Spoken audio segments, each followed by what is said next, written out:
जय हिंद दोस्तों। एग्जाम पथ में आप सभी का दिल खोलकर स्वागत है। जब आंखों में अरमान लिया, मंजिल को अपना मान लिया, फिर मुश्किल क्या आसान क्या, जब ठान लिया तो ठान लिया। तो मैं रामलखन आपको आज फिर ज्योग्राफी का वन लाइनर क्वेश्चन पढ़ाऊंगा, जिसको हमने कल भी पढ़ाए थे और आज भी लगभग 100 क्वेश्चन हम करने वाले हैं। और इसको आप ध्यान से पढ़ना, यहाँ से क्वेश्चन कोई ना कोई बनेगा ही। तो आते हैं पहले सवाल पे। क्या लिखा है? भारत की भूभौगोलिक संरचना का विकास एवं विभाजन प्रारंभ होता है। तो जो हमारा भारत बनता है, ये शुरुआत में कहाँ से बनता है? तो वो जो प्लेटें होती हैं हमारी, पूरी पृथ्वी की प्लेटें कई प्लेटों से मिलकर बनी है पूरी पृथ्वी।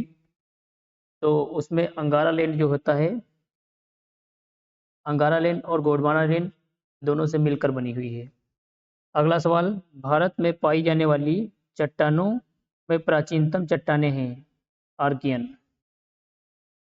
और आर्कियन चट्टानें निर्मित होती हैं, आर्कियन चट्टानें किससे निर्मित होती हैं? ये होती हैं ग्रेनाइट तथा नीस की चट्टानों से। पांचवा सवाल, आर्कियन क्रम की चट्टानें होती हैं, आर्कियन क्रम की चट्टानें जीवाश्म होती हैं। ये ज्वालामुखी जो होता है ना, ज्वालामुखी निकलता है जहाँ पे, वहाँ पे ही ये जीवाश्म मिलता है, और वहीं पे जो ये ज्वालामुखी से बनी हुई भूमि होती है उसे ही हम ग्रेनाइट भूमि बोलते हैं। और अगला सवाल 6 नंबर देखिए, भारत की धारवाड़ संरचना की सर्वाधिक विकास हुआ था। धारवाड़ संरचना का सर्वाधिक विकास कर्नाटक में हुआ है। कर्नाटक और महाराष्ट्र में इसका थोड़ा बहुत क्षेत्र मिलता है। 7 नंबर सवाल, भारत में सर्वाधिक धात्विक खनिज संसाधन पाए जाते हैं। भारत में सर्वाधिक धात्विक खनिज संसाधन पाए जाते हैं, ये पाए जाते हैं धारवाड़ में ही। 8 नंबर सवाल, भारत में कुडप्पा संरचना का सर्वाधिक विकास हुआ था। कुडप्पा संरचना का सर्वाधिक विकास आंध्र प्रदेश के कुडप्पा क्षेत्र में हुआ था। आंध्र प्रदेश में एक क्षेत्र पड़ता है कुडप्पा, वहीं पे इसका कुडप्पा संरचना कुडप्पा क्षेत्र में ही मिलती है, जो हमारा आंध्र प्रदेश राज्य में मिलता है। और कुडप्पा संरचना चट्टानों के लिए प्रसिद्ध है। कौन सी चट्टानों के लिए? तो ये बलुआ पत्थर, चूना पत्थर और संगमरमर, एस एस्बेस्टस के लिए प्रसिद्ध है। किसके लिए? बलुआ पत्थर, चूना पत्थर, एस्बेस्टस और संगमरमर के लिए प्रसिद्ध है। कौन? कुडप्पा संरचना। कहाँ पाया जाता है? आंध्र प्रदेश में। 10 नंबर सवाल, विंध्यन संरचना का विकास हुआ था। विंध्यन संरचना का विकास ये कुडप्पा संरचना के अवसादीकरण व निक्षेपण के बाद हुआ था। अवसादीकरण और निक्षेपण के बाद हुआ था। 11 नंबर सवाल, विंध्यन संरचना का महत्व अधिक है। विंध्यन संरचना का महत्व अधिक है। किसका महत्व अधिक है? भवन निर्माण बनाने में, भवन निर्माण के पदार्थों की दृष्टि से, यानी कि भवन निर्माण में बनाओगे तो इसमें इस संरचना का, विंध्यन संरचना का महत्व रहता है। 12 नंबर सवाल, सांची स्तूप, लाल किला, अकबर का मकबरा आदि में प्रयुक्त चूना संबंधित है। तो ये विंध्यन संरचना की चट्टानों से ही। पुराने समय में राजा महाराजा खूब बनाते थे। अब अगला सवाल देखिए 13 नंबर, गोंडवाना क्रम की चट्टानें। गोंडवाना क्रम की चट्टानें हैं जीवाश्म युक्त अवसादीकरण चट्टानें। 13 नंबर, बिटुमिनस कोयला के भंडार की दृष्टि से भारत में सबसे महत्वपूर्ण संरचना है। तो ये गोंडवाना संरचना ही है। गोंडवाना संरचना का सर्वाधिक विकास ये दामोदर नदी बेसिन में है। तो दामोदर नदी जो है उसी से जुड़ी हुई जो सहायक नदियां हैं, उसी की बेसिन जहां तक फैली है उसी के आसपास का एरिया होता है। और भारत में दक्कन ट्रेप यानी कि नीचे वाला दक्षिणी हिस्सा, अपना भारत बीच बीच से काट दो कर्क रेखा के नीचे, वह दक्कन ट्रेप होता है, का निर्माण हुआ है ये बेसाल्ट चट्टानों से। कौन सी चट्टानों से? बेसाल्ट चट्टानों से। 17 नंबर सवाल, हिमालय की उत्पत्ति हुई है।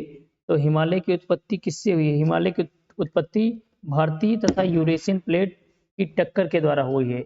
मतलब दोनों चट्टानें जब लड़ती थी तो धीरे धीरे इधर से एक चट्टान लड़ रही और इधर से एक प्लेट लड़ रही है। दोनों प्लेटें जब आपस में लड़ती हैं, तब जैसे मान लो जब लड़ेगा तो इधर से, इससे मान लो इधर लड़ गया, इधर लड़ गया, धीरे धीरे करके ऐसे ये ऊपर को बढ़ता गया, ऊपर को बढ़ता गया। आज हिमालय इतना ऊंचा हो गया है कि पूरी दुनिया की सबसे ऊंची चोटी हिमालय की ही चोटी है, जिसका हम सब लोग जानते हैं। वो चोटी का नाम बताओ कमेंट बॉक्स में लिख के, कौन सी चोटी है विश्व की सबसे ऊंची चोटी।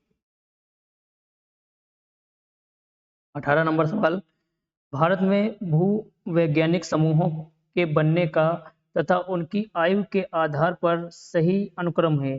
तो पहले अरावली, सबसे पहले अरावली, फिर धारवाड़, फिर कुड़प्पा और फिर विंध्य, और सबसे नवीनतम अगर किसी हिमालय की बात, एक नवीनतम पहाड़ की बात करी जाए तो वो हिमालय है। सबसे नवीनतम पहाड़ कौन सा है? हिमालय। अगला सवाल 19 नंबर सवाल, हिमालय के पूर्व से पश्चिम तक की लंबाई। हिमालय से पूर्व से लेकर पश्चिम तक की लंबाई, मतलब यहाँ से लेके और यहाँ जहाँ तक फैला है पश्चिम तक, यहाँ तक की लंबाई टोटल कितनी है? 2500 किलोमीटर, लगभग 2500 किलोमीटर। 20वां सवाल, कुमायूं हिमालय की सबसे ऊंची चोटी है। कुमायूं हिमालय की सबसे ऊंची चोटी है तो नंदा देवी। कौन? नंदा देवी। 21 नंबर सवाल, नेपाल हिमालय के अंतर्गत आने वाली प्रमुख श्रेणियों व चोटियां हैं। नेपाल हिमालय के अंतर्गत प्रमुख श्रेणियां, तो नेपाल में ही हमारा पड़ता है माउंट एवरेस्ट, कंचनजंगा, धौलागिरी और मकालू। कौन कौन? माउंट एवरेस्ट, कंचनजंगा, धौलागिरी और मकालू। 22 नंबर सवाल, ट्रांस हिमालय की स्थित है। ट्रांस हिमालय की स्थित है। ट्रांस हिमालय कहाँ? महान एवं बृहद हिमालय के उत्तर में। कहाँ? महान एवं बृहद हिमालय के उत्तर में। 23 नंबर सवाल, ट्रांस हिमालय को अन्य नाम से जाना जाता है। ट्रांस हिमालय को अन्य नाम से जाना जाता है, तो ट्रांस हिमालय हमारा जहाँ पड़ता है वो तिब्बत का एरिया है, जो इस समय, देखिए इधर इसका आंसर है तिब्बतियन हिमालय। ये तिब्बत पहले एक देश था जिसपे चीन ने कब्जा कर रखा है इस समय, अब तो उनका कोई अता पता नहीं है। 24 नंबर सवाल, ट्रांस हिमालय के अंतर्गत आने वाली प्रमुख पर्वत श्रेणियां हैं। कौन ट्रांस हिमालय में कौन आता है? काराकोरम, लद्दाख, जास्कर और कैलाश। कौन कौन? काराकोरम, लद्दाख, जास्कर और कैलाश, ये ट्रांस हिमालय में आते हैं। ट्रांस हिमालय की सबसे ऊंची चोटी, तो ट्रांस हिमालय की सबसे ऊंची चोटी है वही हमारे भारत की सबसे ऊंची चोटी है। तो भारत की सबसे ऊंची चोटी कौन सी है? गाडविन आस्टीन, और जिसकी ऊंचाई लगभग 8611 मीटर है। कितनी? लगभग 8611 मीटर है। ये भारत की भी सबसे ऊंची चोटी है और ट्रांस हिमालय की भी सबसे ऊंची चोटी है, जिसे हम केटू नाम से भी जानते हैं। अगला सवाल, विश्व की दूसरी सबसे ऊंची चोटी। विश्व की दूसरी सबसे ऊंची चोटी, तो दूसरी गाडविन आस्टीन, यही केटू ही है, जिसकी ऊंचाई 8611 मीटर। कितनी? 8611 मीटर। और पहली पहली है माउंट एवरेस्ट। कौन? Mount Everest. Mount Everest. 27 number सवाल, विश्व की सबसे तीव्र ढाल वाली चोटी राकापोसी स्थित है। राकापोसी पर्वत कहाँ? काराकोरम। काराकोरम पर्वत श्रेणी की ही एक चोटी है जिसका नाम है राकापोसी। इसकी ढाल सबसे तेज है। 28 नंबर सवाल, विश्व प्रसिद्ध ग्लेशियर सियाचिन, बाल्टोरो, बियोफो और हिस्पर आदि कहाँ पर स्थित हैं? ये काराकोरम पर्वत में ही है। काराकोरम पर्वत, ये काराकोरम, लद्दाख, जास्कर, पीर पंजाल जितने हैं सब हिमालय पर्वत के ही नाम हैं। ट्रांस हिमालय की काराकोरम पर्वत श्रेणी फैली है। काराकोरम पर्वत की श्रेणी फैली है, मतलब कहाँ तक फैली है? तो ये फैली है पश्चिम में पामीर घाट से पूर्व में कैलाश श्रेणी तक।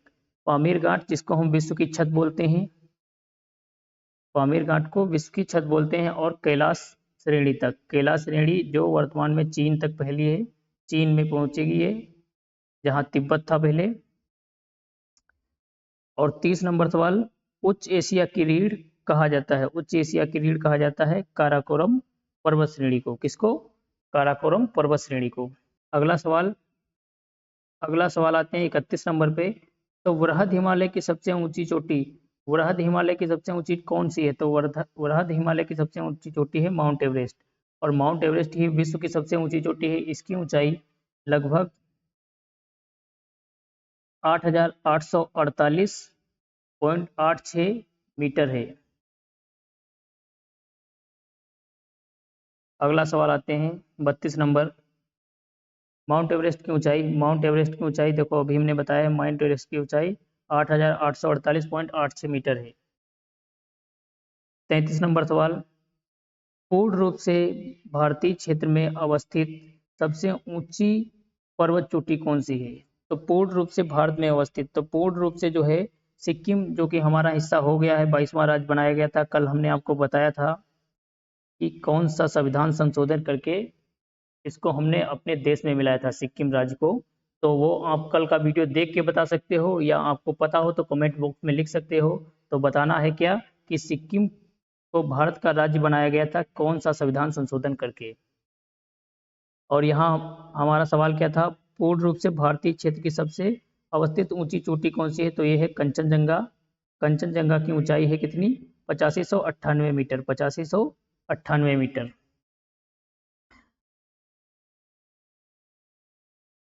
34 नंबर सवाल, 34 नंबर, कश्मीर में हिमोड निक्षेप द्वारा निर्मित संरचना को कहा जाता है, निर्मित संरचना को करेवा कहा जाता है। क्या? करेवा। हिमालय पर्वत की सबसे लंबी श्रेणी, मध्य हिमालय पर्वत की सबसे लंबी श्रेणी पीर पंजाल। कौन सी? पीर पंजाल। मध्य हिमालय की सबसे ऊंची, मध्य हिमालय की सबसे लंबी श्रेणी कौन सी है? पीर पंजाल। 36 नंबर सवाल, कुल्लू एवं कांगड़ा की घाटियां स्थित हैं, तो ये धौलाधर श्रेणी में। ये बहुत बढ़िया टहलने वाली जगह है, बहुत खूबसूरत। कुल्लू, कांगड़ा, मनाली, ये सब हरियाणा और पंजाब, और हरियाणा, पंजाब और उसको क्या बोलते हैं, हिमाचल प्रदेश, हिमाचल प्रदेश के लगभग टच में ही पूरी ये श्रेणियां हैं। वहाँ बहुत सुंदर नज़ारा है। कभी जब नौकरी वोकरी लगे घूमने जाना, ऐसे कंगाल आदमी कहाँ जाओगे। 37 नंबर सवाल, लघु हिमालय के ढालों पर पाए जाने वाले घास के मैदान को कश्मीर में क्या कहते हैं? तो भाई लघु हिमालय में पाए जाने वाले ढाल पे जो घास के मैदान होते हैं उसको कश्मीर में कहते हैं मर्ग। क्या? मर्ग कहते हैं। जैसे सोनमर्ग हो गया, गुलमर्ग हो गया। यहाँ यहाँ भी बहुत अच्छा नज़ारा है। हमारा कश्मीर ही बहुत अच्छा है। अगला सवाल देखिए, 38 नंबर सवाल क्या कहता है, हिमालय के दक्षिणतम श्रेणी को जाना जाता है, हिमालय की दक्षिणतम श्रेणी को जाना जाता है शिवालिक, शिवालिक, शिवालिक हिमालय के नाम से। किस नाम से? शिवालिक हिमालय के नाम से। शिवालिक श्रेणी की औसतन ऊंचाई, मतलब औसतन ऊंचाई कितनी है? शिवालिक श्रेणी की औसतन ऊंचाई 900 से लेकर 1200 मीटर के बीच में। कितनी? 900 से लेकर 1200 मीटर। 40 नंबर सवाल, हिमालय की सबसे पूर्वी सीमा की निर्धारण, अगला सवाल 40 नंबर पे आते हैं, हिमालय की सबसे पूर्वी सीमा का निर्धारण किया जाता है, तो ब्रह्मपुत्र नदी के द्वारा। किसके द्वारा? ब्रह्मपुत्र नदी के द्वारा। ये ब्रह्मपुत्र नदी जो पुराना तिब्बत था वहीं से धीरे धीरे बह के आती है, ठीक है। मानसरोवर झील से निकल के आती है, मानसरोवर झील से निकल के आती है, फिर ये अरुणाचल प्रदेश से होते हुए असम में एंट्री मारती है, वहां से आके ये फिर बांग्लादेश में गिर जाती है, वहां जाके इसका नाम चेंज हो जाता है, जिसका नाम बोलते हैं जमुना नदी। 41 नंबर सवाल, उत्तर पूर्वी हिमालय की श्रेणी जो अरुणाचल प्रदेश और म्यांमार के मध्य सीमा बनाती है, किसके बीच? अरुणाचल प्रदेश और म्यांमार के बीच सीमा बनाती है, उसको बोलते हैं पटकोई बूम। पटकोई बूम। कौन सी? पटकोई बूम। 42 नंबर सवाल, उत्तर पूर्वी हिमालय की बरेल श्रेणी राज्यों में फैली है, उत्तर पूर्वी हिमालय की बरेल श्रेणी राज्यों में फैली है, किसमें? असम में, मणिपुर में और नागालैंड में। किसमें किसमें? असम, मणिपुर और नागालैंड। अगला सवाल, गारो खासी जयंतिया पर्वत श्रेणियां उत्तर पूर्व हिमालय में स्थित हैं, ये कहाँ पड़ती हैं? गारो खासी और जयंतिया, ये तीनों मेघालय राज्य में पड़ती हैं। और आप जानते हैं कि मेघालय में सबसे ज़्यादा बारिश होती है, जिसका मुख्य कारण क्या होता है? यही गारो खासी जयंतिया जो तीन पहाड़ियाँ होती हैं, जब मानसून जाता है तो ये तीन पहाड़ियाँ इस क्षेत्र में है कि मतलब एक पहाड़ी इधर है, एक पहाड़ी इधर है और एक पहाड़ी इधर मान लो। तो जब मानसून इधर प्रवेश करता है, इसमें टकराता है, इधर टकराता है, इधर टकराता है, तो मानसून क्या होता है? टकराता ही रहता है, तो यहाँ पे बारिश ज़्यादा हो जाती है, इसीलिए मेघालय में सबसे ज़्यादा बारिश होती है। अगला सवाल 44 नंबर, अरुणाचल प्रदेश में स्थित उत्तर पूर्व हिमालय की प्रमुख श्रेणियाँ हैं, अरुणाचल प्रदेश में स्थित उत्तर पूर्व हिमालय की प्रमुख श्रेणियाँ कौन सी हैं? डाफला, मिरी, अबोर, मिस्मी, पटकोईबुम। कौन कौन सी? डाफला, मिस्मी, पटकोईबुम, मिरी और अबोर। अगला सवाल, सियाचिन हिमनद हिमालय की जिस पर्वत श्रेणी में स्थित है वह क्या है? वह है काराकोरम, और जिसकी लंबाई कितनी है? 76 मीटर। कितनी? 76 मीटर। अगला सवाल, कश्मीर या उत्तर पश्चिमी हिमालय के प्रमुख दर्रे हैं। कश्मीर या उत्तर पश्चिमी हिमालय के प्रमुख दर्रे कौन कौन से हैं? जोजिला, बनिहाल, कोटुला और खांडुला।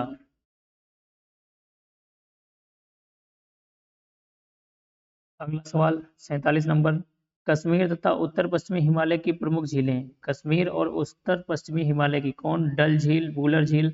ये वूलर झील जो है ये सबसे मीठे पानी की झील है। और पेंगान तथा तो, तोमुरीरी। कौन? तोमुरीरी।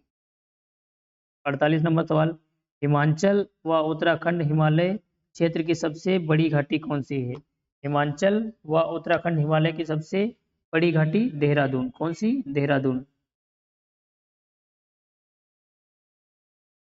49 नंबर सवाल, भोटिया नामक खानाबदोश समुदाय निवास करते हैं। तो भोटिया नामक खानाबदोश समुदाय निवास करते हैं कहाँ? वृहद हिमालय में। कहाँ? वृहद हिमालय की घाटियों में। 50 नंबर सवाल, हिमाचल व उत्तराखंड हिमालय के प्रमुख प्रयाग स्थल हैं। हिमाचल व उत्तराखंड हिमालय के प्रमुख प्रयाग स्थल हैं। कौन कौन से? देखो, देवप्रयाग, कर्णप्रयाग, विष्णुप्रयाग और रुद्रप्रयाग। उत्तराखंड बहुत बढ़िया घूमने वाली जगह है, जिसमें आप जाओगे यहाँ शंकर जी के पाओगे मंदिर, देवप्रयाग में भी, कर्णप्रयाग में भी, और विष्णुप्रयाग में भी, रुद्रप्रयाग में भी।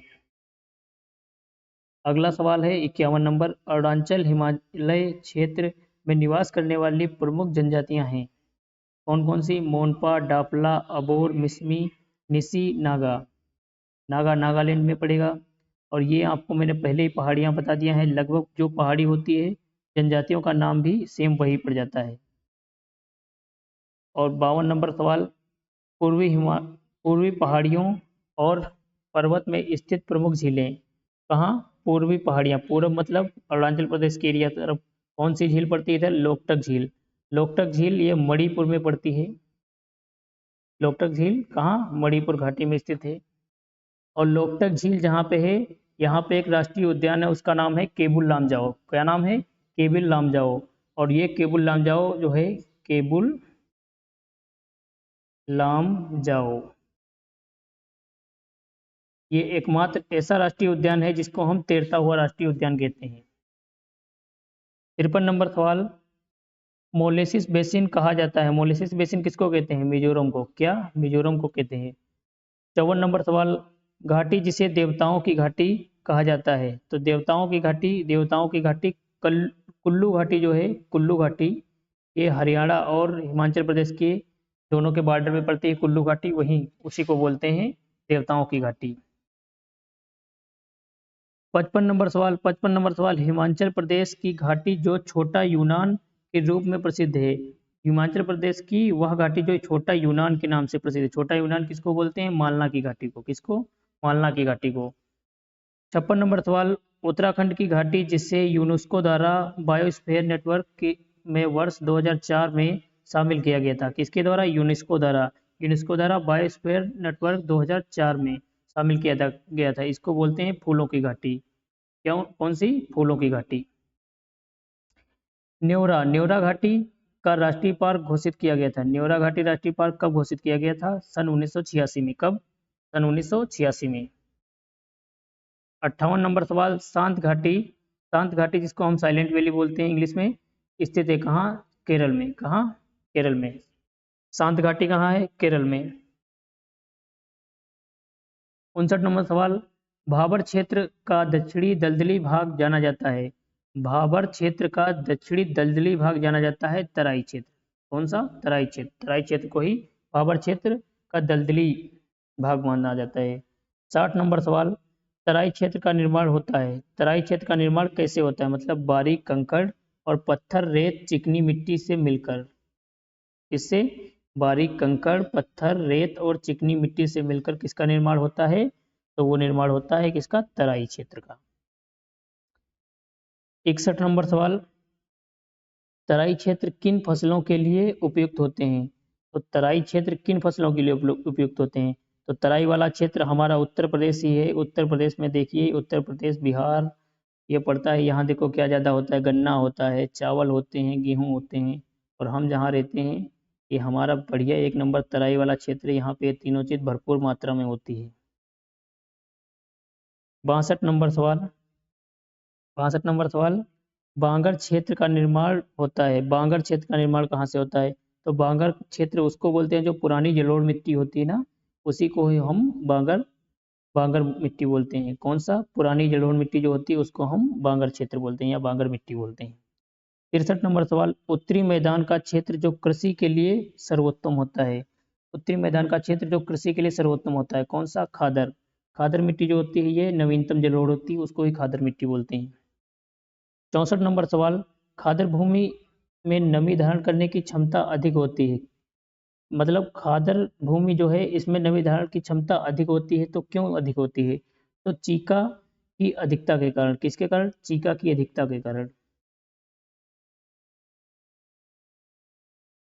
65 नंबर सवाल, खादर भूमि में उत्पादन की जाने वाली प्रमुख फसलें हैं। खादर भूमि में उत्पादन की जाने वाली कौन कौन सी प्रमुख फसलें हैं? चावल, जूट, गेहूं, गन्ना, दलहन और तिलहन। कौन कौन सी? चावल, जूट, गेहूं, गन्ना, दलहन और तिलहन। किसमें? खादर भूमि में। अगला सवाल आते हैं 66 नंबर सवाल। 66 नंबर सवाल देखिए क्या है। खादर मैदान का बढ़ा हुआ भाग कहलाता है। क्या कहलाता है? खादर भूमि का बढ़ा हुआ मैदान क्या कहलाता है? डेल्टा। क्या कहलाता है? डेल्टा। और डेल्टा क्षेत्र में उच्च भूमि को कहा जाता है। डेल्टा क्षेत्र में उच्च भूमि को क्या कहते हैं? उच्च भूमि को कहते हैं चार्स। क्या? चार्स। पंजाब के मैदान से तात्पर्य है। पंजाब के मैदान से मतलब क्या तात्पर्य है? तो सिंधु व उसकी सहायक नदियों द्वारा निर्मित मैदान। यहाँ पे 5 नदियाँ निकलती हैं, इसीलिए इसका नाम पंजाब पड़ गया है। जो दो नदियों के बीच का हिस्सा होता है, जिसे मान लो ये वाला हिस्सा, इसको हम आप बोलते हैं। और ऐसे ही मिला के टोटल 5 नदियों का जब बनता है यहाँ पे, तो ये टोटल 5 नदियों का मिलता है। तो 5 प्लस आप तो हो गया पंजाब। तो इसका नाम पंजाब यहाँ से पड़ा था। 69 नंबर सवाल, भारत में पंजाब के मैदान के अंतर्गत आने वाले क्षेत्र हैं। तो पंजाब के अंतर्गत बारी भी आता है, बिस्त भी आता है। कौन कौन? बारी और बिस्त दोनों दोआब आते हैं। बारी और बिस्त दोआब। दोआब किसे कहते हैं? दोआब दो नदियों के बीच का स्थित भूमि, जो हमने बताया ना अभी, आप बोलते हैं दोआब को ही आप बोलते हैं। आप किसको बोलते हैं? दो नदियों के बीच की स्थिति भूमि। यानी कि यहाँ नदी हो और यहाँ नदी है, तो ये बीच का हिस्सा जो है यही, इसी को हम दोआब कहते हैं। 71 नंबर सवाल, नदियां जिनके बीच में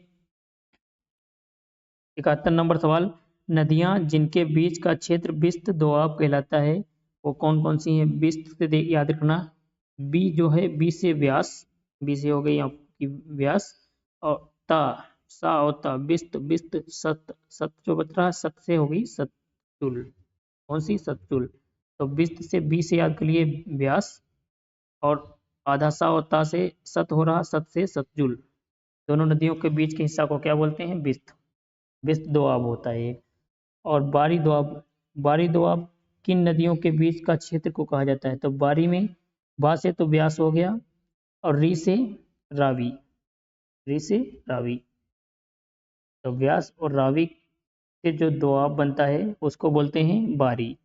और व्यास और सतजुल से जो बनता है दोआब, उसको बोलते हैं बिस्त।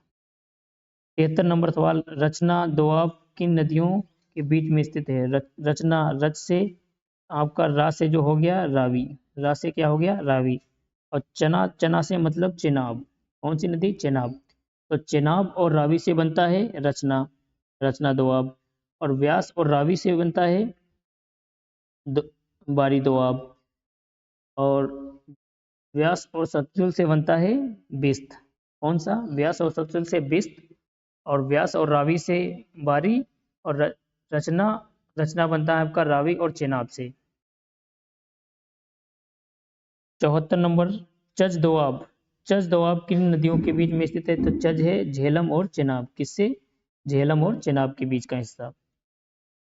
सिंधु सागर दोआब किन नदियों से संबंधित है? सिंधु सागर दोआब किन नदियों से संबंधित है? सिंधु, झेलम, चेनाब व सिंधु। कौन कौन? झेलम, चेनाब व सिंधु।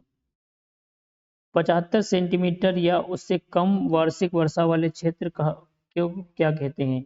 मतलब 75 सेंटीमीटर या उससे कम वर्षा वाले क्षेत्र को हम मरुस्थल भूमि कहते हैं, मरुस्थल एरिया बोलते हैं, जो हमारा राजस्थान में बहुत फैला हुआ है, राजस्थान और गुजरात का कुछ हिस्सा में।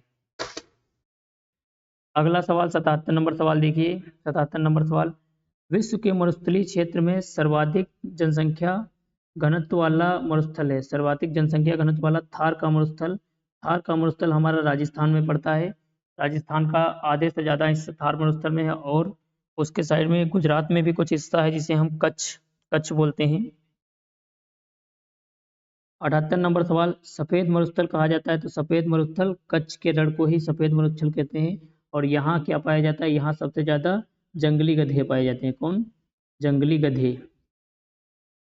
जंगली गधे पाए जाते हैं कहाँ? कच्छ के रण में। इसको हम क्या बोलते हैं? सफ़ेद मरुस्थल। अगला सवाल, छोटा नागपुर पठार की सबसे ऊंची चोटी। छोटा नागपुर पठार की सबसे ऊंची चोटी है पारसनाथ, पारसनाथ पहाड़ी। कौन?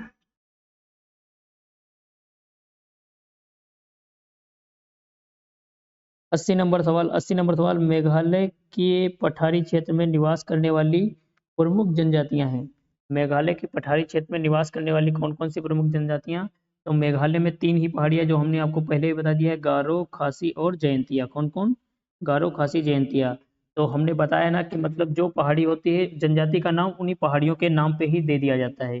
तो ये तीनों पाई जाती हैं, गारो, खासी और जयंतिया। मेघालय के पठार क्षेत्र की सबसे ऊंची चोटी नोकरेक। कौन? नोकरेक।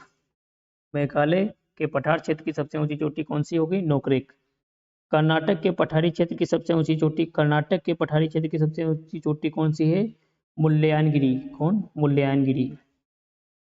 83 नंबर सवाल, कर्नाटक की पठारी क्षेत्र में सर्वाधिक मात्रा में पाए जाने वाला खनिज कौन है? लौह अयस्क। कर्नाटक में लौह अयस्क। कोलेरू झील किन नदियों के बेसिन के मध्य अवस्थित है? कोलेरू झील किन नदियों के बीच है? तो कृष्णा और गोदावरी। कौन कौन? कृष्णा और गोदावरी। 85 नंबर सवाल देखिए। दक्षिणतम दक्षिणतम पर्वतीय क्षेत्र के अंतर्गत आने वाली प्रमुख पहाड़ियां हैं। तो दक्षिणतम पर्वत क्षेत्र के अंतर्गत आने वाली पहाड़ी कौन कौन सी है? नीलगिरी है एक, नीलगिरी, और अन्नामलाई और कार्डमम और पालनी। कौन कौन? नीलगिरी, अन्नामलाई, कार्डमम और पालनी। 86 नंबर सवाल देखिए। नीलगिरी पर्वत की सबसे ऊंची चोटी डोडा बेटा। कौन? डोडा बेटा। ये नीलगिरी पर्वत जो है, ये नीलगिरी पर्वत, ये नीलगिरी पर्वत आपका पूर्वी घाट और पश्चिमी घाट जो दोनों मिलते हैं जहाँ पे मिलते हैं, यही हिस्सा पे होता है, यही नीलगिरी पर्वत है। तो इसकी जो सबसे ऊंची चोटी है उसका नाम है डोडा बेटा। क्या नाम है? डोडा बेटा। प्रसिद्ध पर्यटन स्थल उडमंडलम। प्रसिद्ध पर्यटन स्थल उडमंडलम या ऊटी, ऊटी स्थित है कहाँ? तो नीलगिरी पर्वत की श्रृंखला पे ऊटी। ऊटी जो है, ऊटी क्या मतलब है इसका? जैसे कि ऊटी एक बहुत टहलने वाली बहुत बढ़िया जगह है। ये चारों तरफ से ऊटी जैसे बीच में यहाँ पे बसी है, तो इसके चारों तरफ पहाड़ियाँ पहाड़ियाँ हैं। इसके चारों तरफ पहाड़ियाँ पहाड़ियाँ, और ये बीच में जो हिस्सा है ये नीचे का धंसा हुआ हिस्सा है। ठीक है, तो ये बहुत बढ़िया लगता है यहाँ का नज़ारा देखने में। और ऊटी बहुत अच्छी टहलने वाली जगह है। ये किस पर्वत श्रेणी में पड़ती है? तो ये नीलगिरी पर्वत श्रृंखला में पड़ती है। 88 नंबर सवाल, अन्नामलाई पर्वत की सबसे ऊंची चोटी जो दक्षिण भारत की सबसे ऊंची चोटी है, जो अन्नामलाई पर्वत की सबसे ऊंची चोटी है, जिसको हम अनाईमुड़ी बोलते हैं। क्या? अनाईमुड़ी। अनाईमुड़ी, इसकी ऊंचाई कितनी है? 2695 मीटर। अगर पूछे कि सवाल में आ जाए दक्षिण भारत की सबसे ऊंची चोटी, तो अनाईमुड़ी। कौन? अनाईमुड़ी। और अनाईमुड़ी किस पर्वत श्रृंखला में है? तो अन्नामलाई पर्वत श्रृंखला में है। इसकी ऊंचाई कितनी है? 2695 मीटर। कितनी? 2695। अगला सवाल देखिए, पश्चिमी घाट की औसतन ऊंचाई। पश्चिमी घाट जो रहता है उसकी औसतन ऊंचाई, ये वाला पश्चिमी घाट होता है भारत का, और ये इधर का जो रहता है तमिलनाडु साइड में, ये होता है आपका पूर्वी घाट। इसकी औसतन ऊंचाई कितनी है? लगभग 1000 से लेकर 1300 मीटर। कितनी? 1000 से लेकर 1300 मीटर। पश्चिमी घाट की प्रमुख चोटियां कौन कौन सी हैं? महाबलेश्वर, कलसुबाई, हरिश्चंद्र। कौन कौन? महाबलेश्वर, कलसुबाई और हरिश्चंद्र। पश्चिमी घाट का विस्तार है, पश्चिमी घाट का विस्तार कहाँ से लेके कहाँ तक है? तो पश्चिमी घाट का विस्तार आपका तापी नदी के मुहाने से कन्याकुमारी के अंतरीप तक। कहाँ? तापी नदी के मुहाने से लेकर, मुहाना मतलब तापी नदी जहाँ पर गिरती है समुद्र में, जहाँ पे गिरेगी जो भी नदी उसका वो मुहाना हो जाता है, वहां से लेकर कहाँ? कन्याकुमारी के अंतरीप तक। 92 नंबर सवाल देखिए क्या है। 92 नंबर सवाल, भारत की पूर्वी घाटी की औसतन ऊंचाई, यानी कि पूर्वी घाट जो रहता है ये वाला कटा कटा हिस्सा तमिलनाडु वाला, उसकी औसतन ऊंचाई कितनी है? 1100 मीटर। अंडमान एवं निकोबार द्वीप समूह की कुल द्वीप शामिल हैं, यानी कि अंडमान और निकोबार में टोटल कितने द्वीप हैं? तो यहाँ लगभग 572 द्वीप हैं। कितने? 572 द्वीप हैं। अंडमान व निकोबार को अलग किया जाता है, अंडमान और निकोबार को अलग किया जाता है, हमने कल भी बताया था, 10 डिग्री चैनल से। कितने? 10 डिग्री चैनल से। 95 नंबर सवाल क्या बोलता है? 95 नंबर सवाल, अंडमान द्वीप समूह की सबसे ऊंची चोटी। अंडमान द्वीप समूह की सबसे ऊंची चोटी, तो अंडमान द्वीप है जहाँ पे उसकी सबसे ऊंची चोटी का नाम क्या है? सेडल चोटी। क्या? सेडल चोटी। इसकी ऊंचाई कितनी है? 738 मीटर। अंडमान एवं निकोबार की राजधानी, अंडमान एवं निकोबार की राजधानी पोर्ट ब्लेयर। क्या? पोर्ट ब्लेयर। अंडमान निकोबार जो था इसको सुभाष चंद्र बोस को गिफ्ट में मिला था। ये जो था ये जापान ने इसको गिफ्ट किया था, किसको? सुभाष चंद्र बोस को। भारत की एकमात्र सक्रिय ज्वालामुखी, एकमात्र सक्रिय ज्वालामुखी कहाँ है? बेरन द्वीप है। जो बेरन द्वीप है यही एकमात्र सक्रिय ज्वालामुखी है, ये भी हमारा अंडमान निकोबार में ही पड़ता है। नारकोंडम एक सुषुप्त ज्वालामुखी है। नारकोंडम सुषुप्त ज्वालामुखी मतलब कभी कभी जागने वाला, कभी कभी मतलब कभी कभी वो हो जाता है सुषुप्त ज्वालामुखी। ये कहाँ है? उत्तरी अंडमान में। नारकोंडम एकमात्र सुषुप्त ज्वालामुखी स्थित है कहाँ? उत्तरी अंडमान में। लक्षद्वीप कुल द्वीपों का समूह है। लक्षद्वीप में यानी कि कितने द्वीप हैं? तो लक्षद्वीप में टोटल 36 द्वीप हैं। कितने? 36 द्वीप हैं। 100 नंबर सवाल देखिए भाई, 100 नंबर सवाल, लक्षद्वीप की राजधानी कावारत्ती। कौन? कावारत्ती। लक्षद्वीप समूह को सबसे बड़ा द्वीप कौन सा है? मिनिकॉय। मिनिकॉय लक्षद्वीप का जो मिनिकॉय द्वीप है, और मिनिकॉय और मैंने कल पूछा था मिनिकॉय और उसको क्या बोलते हैं, मिनिकॉय और मालदीव के बीच कितनी डिग्री का वो है? जैसे मिनिकॉय ऊपर हो गई, यहाँ पे मालदीव हो गया, तो मालदीव और मिनिकॉय के बीच में कितनी डिग्री का चैनल बनता है? तो यहाँ पे बनता है 8 डिग्री का।